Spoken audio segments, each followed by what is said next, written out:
ఈరోజు కరీంనగర్ జిల్లాలో రామడుగు మండలం నుండి మరి యువకులందరూ కూడా కవితక్క నాయకత్వంలో పనిచేస్తాం, కవితక్క ఆధ్వర్యంలో పనిచేస్తామని చెప్పి ముందుకు వచ్చి ఈరోజు జాగృతిలో చేరడం జరిగింది.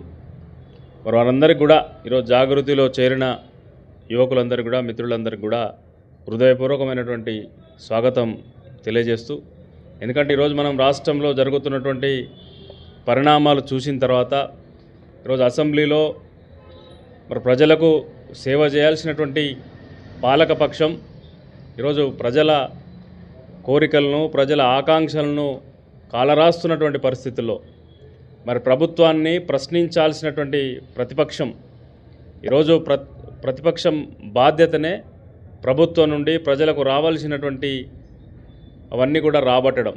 కానీ ఈరోజు ఆ రెండు పార్టీలు కూడా కూడబలుక్కొని ఈరోజు ప్రతిపక్షం అసెంబ్లీని వదిలిపెట్టి పారిపోయేటువంటి పరిస్థితిని మనం చూస్తూ ఉన్నాం.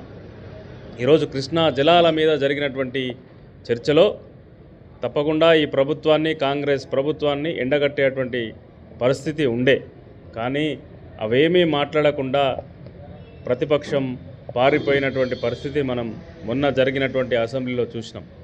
మరి రాష్ట్రంలో జరుగుతున్నటువంటి రాజకీయ పరిణామాలు కూడా అవే. ఈరోజు ఒక పక్క పాలకపక్షం, ప్రతిపక్షం రెండు కూడా కూడబలుక్కొని పరిపాలన చేస్తూ ప్రజలకు రావాల్సినటువంటి హక్కుల్ని, ప్రజలకు రావాల్సిన నిధుల్ని గాలికి వదిలేస్తున్నటువంటి సందర్భంలో మరి ప్రభుత్వాన్ని, ప్రతిపక్షాలను ప్రశ్నించాలంటే ఎవరు ప్రశ్నించాలి?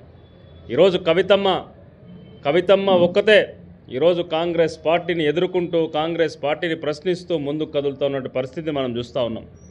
అది ఏ సమస్య తీసుకున్నా, 42% బీసీ రిజర్వేషన్ తీసుకున్నా, ఉద్యమకారుల ఆకాంక్షలు నెరవేర్చాలని 250 గజాల భూమిని ఉద్యమకారులకు పంచాలని చెప్పి ప్రశ్నించడమా, అదేవిధంగా నిరుద్యోగుల పక్షాన పోరాడినటువంటి సందర్భం చూసినా, అదేవిధంగా కామారెడ్డి డిక్లరేషన్ను అమలు చేయాలని పోరాటం చేసినా, మరి మొన్నటికి మొన్న గ్రూప్ 1, గ్రూప్ 2 ఉద్యోగాలలో ఆంధ్ర ప్రాంతానికి చెందినటువంటి వాళ్ళకు ఉద్యోగాలు పోతున్నాయి. తెలంగాణ రాష్ట్రాన్ని బలిదానాల్లో తెచ్చుకున్న తెలంగాణ రాష్ట్రంలో కూడా ఇప్పటికీ ఆంధ్రులకు ఉద్యోగాలు పోతున్నాయని చెప్పి ప్రశ్నించిన ప్రభుత్వాన్ని ఏ విధంగా ప్రశ్నించాలన్నా కవితమ్మ ఒక్కతే ప్రశ్నిస్తూ ఉంది. కనుక రాష్ట్రంలో ఉన్నటువంటి ప్రజలందరూ కూడా ఈరోజు కవితమ్మ వైపు ఆలోచన చేస్తూ ఉన్నారు, కవితమ్మ వైపు చూస్తూ ఉన్నారు.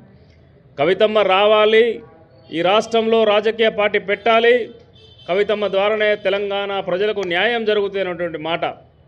వారు కూడా ఈరోజు తెలంగాణ జాగృతిగా గత 20 సంవత్సరాలుగా ప్రజలకు సేవ చేస్తూనే, గత 20 సంవత్సరాలుగా తెలంగాణ సంస్కృతి సాంప్రదాయాలను పరిరక్షిస్తూనే ఈరోజు మంచి రోజు చూసుకొని సంక్రాంతి తర్వాత కవితమ్మ నాయకత్వంలో ఈ రాష్ట్రంలో ఒక నూతన రాజకీయ శక్తి రాబోతున్నటువంటి మాట ఈ సందర్భంగా తెలియజేస్తూ ఉన్నాం. ఇదంతా కూడా ప్రజల కోరిక మేరకే.